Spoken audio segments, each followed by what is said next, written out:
Hello everyone, Ron here from LTL Tutoring Central, and it's Friday again. And this week I'm talking about the articles a, an, and the.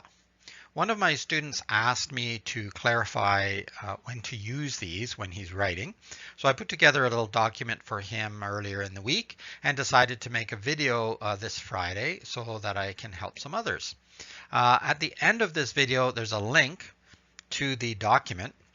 However, the link on the video probably won't work, so you'll have to look underneath the video probably to click on the link, but you could type the link into your browser and you'll find that Google document about a, an, and the. It'll have a little more information than what I have here, although a lot of this basic information is the same, but you'll have it on a printed document if you like.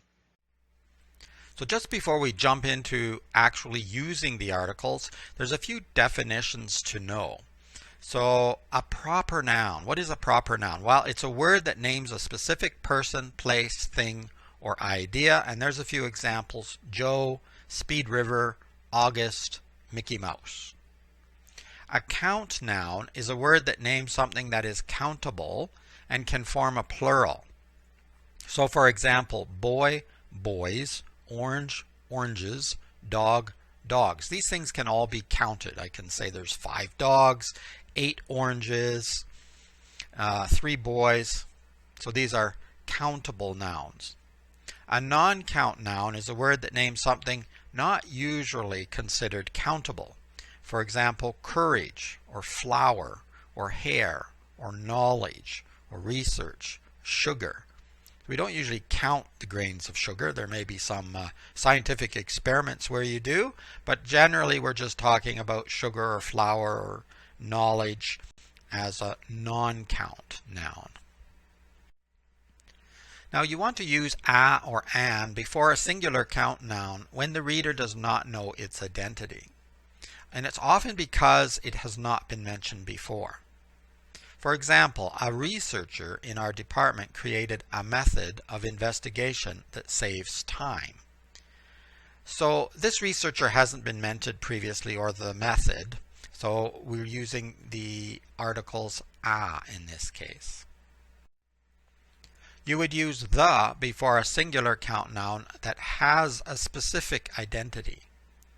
In other words, it's been mentioned before, or it will be identified immediately after stated, or it's unique, or it refers to an institution or something shared by a community. But the main idea is to think of it as a specific identity. So for example, a researcher in our department created a method of investigation that saves time. The researcher now travels the province speaking about the method. So we've named we've mentioned the researcher and the method in the previous sentence. That was from the previous slide. And now that we've done that, we are now talking about that researcher, or the researcher, and the method. So it's more specific. The second example, the sun rises in the east. In this case, it's unique. There, at least on Earth, there is the sun and the east. So they're very unique and, again, specific. Never put a or an before a plural count noun. But you can put the in front of a plural count noun that names a specific representative of a category, but not in front of a noun for a general category. So again, if it's specific, use the. For example, boys and girls show different growth rates. In this case, boys and girls name general categories. We're just speaking about boys and girls in general. But in the second example, the boys organized a sports tournament. Now we want to sort of indicate specific people. Boys is referring to specific people in that sentence. So we're going to use the article the in front of boys. Never use a or an before a non-count noun. Use the before a non-count noun that names specific representatives of a general category. So in the first example, we have plants need water and light. The word plants here is a general category, so we don't need to use any article. But in the second example, the plants in the park were thriving. Now in this case, the word plants refers to specific plants, the ones in the park. So we're going to use the article the in front of that noun. I should make one more general note about the use of a or an, because some people might be confused of when to use the a or when to use the an, the indefinite articles, because there's two of them, unlike the definite article the. Well, generally you're going to use a when there is a consonant sound. For example, a car, a girl, a chicken, a small creature. And then you're going to use an when you have a vowel sound, like an automobile, an apple, an experience.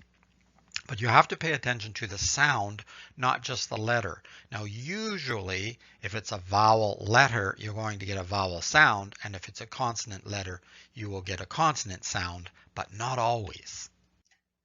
So here are a few examples that show that you really need to pay attention to the sound, not just the letter. So we have a for a one-day meeting, or a unicycle, because one starts with a w sound, a consonant sound. So we would use a instead of an. Or a unicycle starts with the y sound. So again, it's more of a consonant sound, so you use a instead of an. And then for an, you can have an honest person, an hour, an FBI agent. So the sound at the beginning of hour is a vowel sound, and the same with FBI. It's a sound. It's more like an e sound. So when you have the vowel sound, we need to use an as the article. So I hope that clears it up a little bit for you.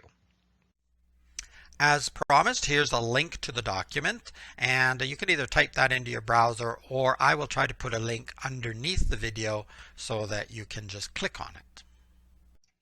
Well, there you have it, a few rules about using the articles a, an, and the. I think that should help you get started. Check out the document. It has a little bit more information, not a lot, but you can save it or you can print it off and then have it with you in your binder. When you're working, you can check back once in a while just to make sure that you're using them properly. And here's my contact information in case you'd like to get a hold of me. There's the website, www.tutoringcentral.com. Email is tutoringcentral@hotmail.com. There's other ways to get in touch as well. You can find that on the website. Don't forget to subscribe or like the video. You could ask a question and I'll answer it for you, or you can make a comment. Also from the website, you can join a course or a series of lessons. So there may be some links below this video for some of my discounted courses as well. But on the website, you can get in touch with me and I can set up personal lessons for you too. So that's also a great idea. It's Ron from LTL Tutoring Central, and that's our Friday video for this week. So have a great week, and if I don't talk to you before, I will talk to you again next Friday. Bye for now.